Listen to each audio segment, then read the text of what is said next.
నటసింహం బాలకృష్ణ కథానాయకుడిగా 109వ చిత్రం షూటింగ్ బాబీ దర్శకత్వంలో శరవేగంగా జరుగుతున్న సంగతి తెలిసిందే. బాలయ్య మాస్ ఇమేజ్ను రెట్టింపు చేస్తూ భారీ అంచనాల మధ్య మాస్గా బాగా కనిపించిన బాబీ తెరకెక్కిస్తున్న చిత్రం ఇది. దీంతో అంచనాలు సినిమాపై అంతకంతకు రెట్టింపు అవుతున్నాయి. బాలయ్యని ఎంతటి మాస్ రోల్లో చూపించబోతున్నాడు, అతడి లుక్ ఎలా ఉండబోతుంది అనే ఎగ్జైట్మెంట్ అభిమానులు అంతకంతకు పెరిగిపోతుంది. ఈ నేపథ్యంలో సినిమా గురించి సాలిడ్ అప్డేట్ బయటకు వచ్చింది. ప్రస్తుతం విరామానికి ముందు వచ్చే సన్నివేశాలను హైదరాబాద్లో చిత్రీకరిస్తున్నారు.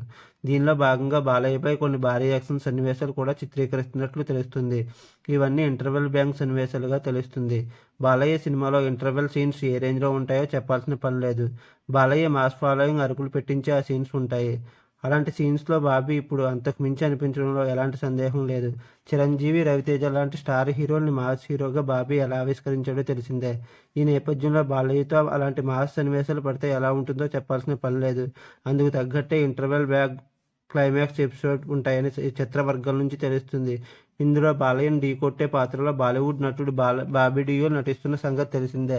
యానిమల్లో సందీప్ రెడ్డి వంగ బాబీ డియోల్ పాత్రను ఓ రేంజ్లో హైలైట్ చేశాడు. ఈ సినిమాతో బాబీ డియోల్కి మంచి ఫాలోయింగ్ ఏర్పడింది. ఇప్పుడు బాలయ్య వర్సెస్ బాబీ డియోల్ని సెట్ చేసిన నేపథ్యంలో క్యూరియాసిటీ రెట్టింపు అవుతుంది. యాక్షన్ సన్నివేశాలతో పాటు కొంత టాకీ పాట కూడా చిత్రీకరిస్తున్నట్లు సమాచారం. ఇందులో బాలయ్యకు జోడీగా 3 హీరోయిన్లు ఉన్నట్లు తెలుస్తుంది. మీకు నా వీడియో నచ్చినట్లయితే లైక్ చేయండి, షేర్ చేయండి, సబ్స్క్రైబ్ చేయండి, కామెంట్ చేయడం మర్చిపోవద్దు. Thank you.